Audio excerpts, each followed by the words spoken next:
Assalamualaikum warahmatullahi wabarakatuh. Jumpa lagi sama saya Cenova Aryani dengan NIM 2020-33354. Kali ini saya akan menjelaskan vlog tentang kedudukan media dalam proses belajar mengajar. Proses belajar mengajar dapat diartikan juga sebagai proses komunikasi. Dalam proses komunikasi ini terjadi urutan pemindahan informasi, pesan dari sumber pesan ke penerima pesan. Proses belajar mengajar dinamakan proses komunikasi, penyampaian pesan dinamakan penerima pesan. Proses komunikasi dalam konteks pelajar, dalam konteks belajar, pesan disampaikan oleh guru melalui media, kemudian penerima pesan yaitu guru, tujuannya hasil belajar. Selanjutnya saya akan membahas tentang pengertian media. Media merupakan bentuk jamak dari medium yang artinya perantara atau pengantar. Menurut istilah, media adalah segala bentuk atau saluran yang dipergunakan untuk proses penyaluran informasi. Media pembelajaran adalah segala sesuatu yang berupa orang, bahan, peralatan, atau kegiatan yang digunakan untuk menyalurkan pesan, yang dapat merangsang pikiran, perasaan, perhatian, dan kemauan peserta didik, sehingga mendorong terjadinya belajar pada dirinya.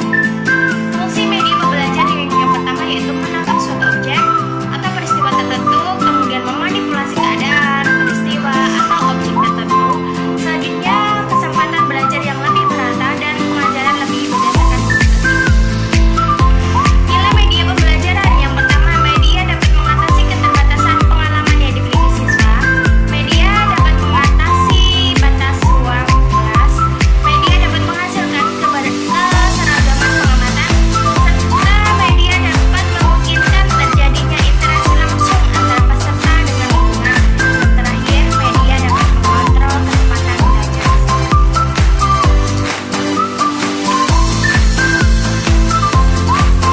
Selanjutnya, media dapat menanamkan konsep dasar yang benar, nyata, dan tepat. Media dapat membangkitkan motivasi dan merangsang peserta didik untuk belajar dengan baik. Yang terakhir, media dapat memberikan pengalaman yang menyeluruh, dari hal-hal yang konkret sampai yang abstrak. Kemudian, manfaat media pembelajaran.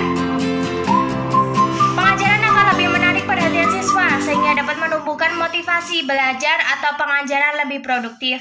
Bahan pengajarannya akan lebih jelas maknanya, sehingga dapat lebih dipahami oleh para siswa, dan memungkinkan siswa menguasai tujuan pengajaran lebih baik. Pengajaran akan lebih bersifat langsung, karena metode yang digunakan akan lebih bervariasi. Tidak semata-mata komunikasi verbal melalui penuturan kata-kata oleh guru, melainkan mengajak siswa secara langsung untuk mengalami dan berinteraksi dengan sumber belajar. Yang terakhir, siswa lebih banyak melakukan kegiatan belajar, sebab tidak hanya mendengarkan arahan guru, tetapi juga aktivitas lain, seperti mengamati, melakukan dan menulis, serta selanjutnya saya akan membahas tentang klasifikasi media pembelajaran berdasarkan sifat dan jenis. Yang pertama, media auditif adalah media yang hanya mengandalkan kemampuan suara saja. Contohnya radio, kaset recorder, piringan hitam. Yang kedua, media visual, media yang hanya mengandalkan media penglihatan seperti klip atau film rangkai, slide, film bingkai, foto, gambar, atau tulis. Yang terakhir, media audiovisual adalah media yang mempunyai unsur suara dan unsur gambar. Audiovisual diam yaitu media yang menampilkan suara dan gambar diam seperti film bingkai suara atau sound slide, film rangkai suara. Serta yang terakhir, audiovisual gerak, media yang dapat menampilkan unsur suara dan gambar yang bergerak. Selanjutnya saya akan membahas tentang berdasarkan teknik pemakaian. Yang pertama, dibagi menjadi media elektronik dan media non-elektronik. Berdasarkan daya jangkau dibagi menjadi 3, yaitu daya jangkau serentak, daya jangkau terbatas, dan dimanfaatkan secara individual. Selanjutnya, jenis media pembelajaran dibagi menjadi 4. Yang pertama, media 2 dimensi, media yang hanya memiliki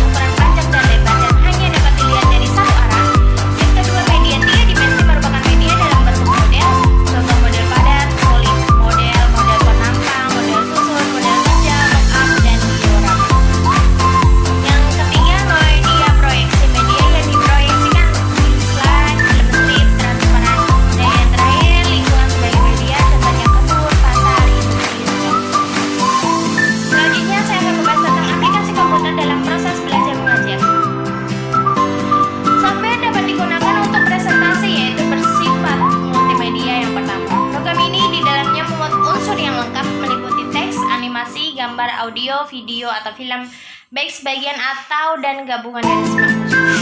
Yang kedua bersifat hyperlink, ikon-ikon dalam komputer atau berbagai jenis data dapat dikoneksikan dengan ikon atau data yang lain, baik dalam satu file maupun antar file. Adanya fasilitas hyperlink ini memungkinkan untuk membuat presentasi yang interaktif. Terdapat dua jenis hyperlink, yaitu hyperlink text, yaitu menghubungkan file teks dengan file lain atau file jenis lain, dan yang kedua hypermedia, file selain jenis teks seperti video, animasi, image yang dapat dihubungkan dengan file jenis lain. Selanjutnya full screen. Hasil pengolahan data untuk presentasi dapat ditampilkan dalam ukuran tampilan layar yang besar, karena dalam presentasi memudahkan penyajian pesan yang jelas dan mampu memvisualisasi detail objek, maka pesan perlu disajikan dalam ukuran.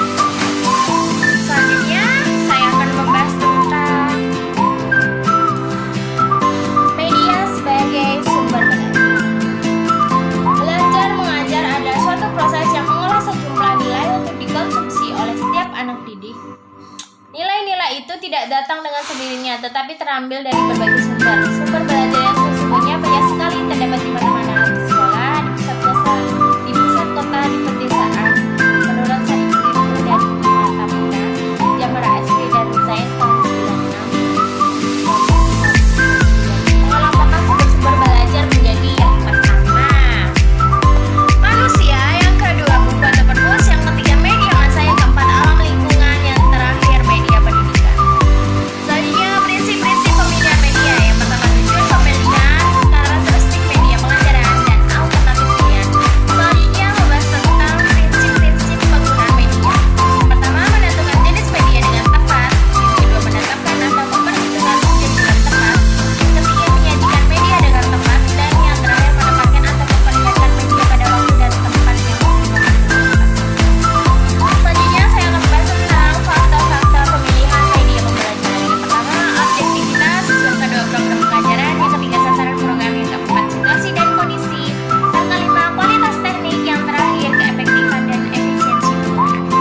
Selanjutnya yang terakhir yaitu kriteria pemilihan media pembelajaran. Yang pertama ketepatan dengan tujuan pembelajaran, yang kedua dukungan terhadap isi bahan pelajaran, yang ketiga kemudahan memperoleh media, yang keempat